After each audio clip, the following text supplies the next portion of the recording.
સમાચારમાં વાત કરીએ તો મહત્વપૂર્ણ સમાચાર સામે આવી રહ્યા છે। મહત્વના સમાચાર સામે આવી રહ્યા છે। કહી શકાય કે પરેશ ધાનાણી ચૂંટણી લડવા માટે તૈયાર થયા છે। તો કોંગ્રેસ દ્વારા ધાનાણીને મનાવી લેવામાં આવ્યા છે। તો રૂપાલા સામે ધાનાણી ચૂંટણી લડશે। તો સમાચાર સામે આવી રહ્યા છે મહત્વપૂર્ણ, પરેશ ધાનાણી ચૂંટણી લડવા માટે તૈયાર થયા છે। તો કોંગ્રેસ દ્વારા તેઓને મનાવી લેવામાં આવ્યા છે। આખરે તેઓ ચૂંટણી લડવા માટે તૈયાર થયા છે। રૂપાલા સામે હવે ધાનાણી ચૂંટણી લડશે। તો મહત્વપૂર્ણ સમાચાર, તો પરેશ ધાનાણી ચૂંટણી લડવા માટે તૈયાર થયા કોંગ્રેસ દ્વારા, તો તેઓને મનાવી લેવામાં આવ્યા છે।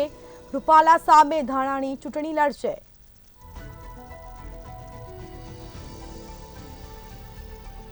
તો કોંગ્રેસ દ્વારા તેઓને મનાવી લેવામાં આવ્યા છે। આખરે તેઓ ચૂંટણી લડશે। તો રૂપાલા સામે હવે ધાનાણી ચૂંટણી લડશે। તો પરેશ ધાનાણી ચૂંટણી લડવા માટે તૈયાર થયા છે। લોકસભાની ચૂંટણીઓ નજીક આવી રહી છે અને તેને લઈને હાલ ઉમેદવાર જાહેર કરવામાં આવ્યા નહોતા કોંગ્રેસના, પરંતુ કહી શકાય કે કોંગ્રેસ દ્વારા તેઓને મનાવી લેવામાં આવ્યા છે। રૂપાલા સામે ધાનાણી લડશે ચૂંટણી।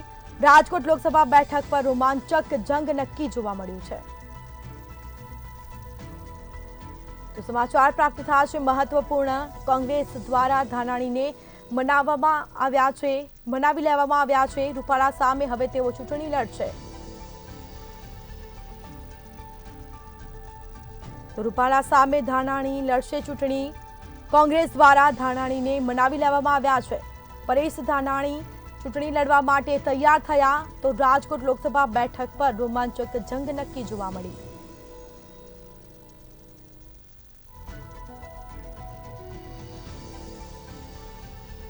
લોકસભાની ચૂંટણી નજીક આવી રહી છે ત્યારે રાજ્યમાં આ વખતે રાજકોટ બેઠક ખૂબ જ ચર્ચામાં જોવા મળી છે। કોઈ ઉમેદવાર જાહેર કરવામાં આવ્યા નહોતા। તો કોંગ્રેસના બેઠક પર હજી કોઈ ઉમેદવાર જાહેર કરવામાં આવ્યા નથી। તો ધાનાણીને ટિકિટ આપી શકે તેવી ચર્ચાઓ કરવામાં આવી રહી છે। પરેશ ધાનાણી ચૂંટણી લડવા માટે તૈયાર થયા। તો અગાઉ તેઓએ ચૂંટણી લડવાની ના પાડી હતી।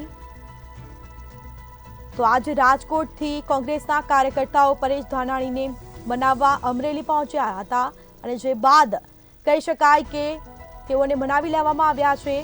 પરેશ ધાનાણી ચૂંટણી લડવા માટે તૈયાર થયા છે। તો કોંગ્રેસ દ્વારા ધાનાણીને મનાવી લેવામાં આવ્યા છે। રૂપાલા સામે ધાનાણી લડશે ચૂંટણી।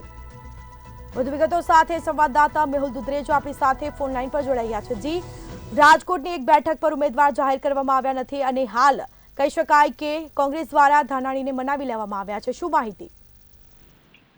જે પ્રમાણે કોંગ્રેસ જે સીટ જે રાજકોટની બાકી છે ને સાથે આ જે સીટ છે રાજકોટની તેની અંદર પરેશ ધાનાણીનું પહેલેથી જ નામ ચાલી રહ્યું છે, ત્યારે અમુક કારણોસર જે પરેશ ધાનાણી પોતાની જે જાહેર જે ઈચ્છા વ્યક્ત કરી હતી, પરંતુ હવે ક્યાંક લાગી રહ્યું છે કે 10 તારીખે પ્રભારી જયારે આવવાના છે ત્યારે રાજકોટની સીટનું જે કોકડું છે તે ઉકેલાઈ જશે અને પરેશ ધાનાણી જે છે પરસોત્તમ રૂપાલાની સામે ચૂંટણી લડે તે માટેના તમામ સમીકરણો ગોઠવાઈ ચુક્યા છે અને 10 તારીખે જયારે પ્રભારી આવશે ત્યારે તેઓની પણ મિટિંગ જે એમની સાથે થવાની છે અને 4 બેઠકોની જે વાત છે તે પૈકી રાજકોટની સીટની ઉપરથી ઉમેદવાર તરીકે પરેશ ધાનાણી જ ફાઇનલ થશે તેવું પૂરેપૂરી અત્યારે હાલ જે શક્યતા છે તે લાગી રહી છે અને પરેશ ધાનાણીને પણ આ મામલે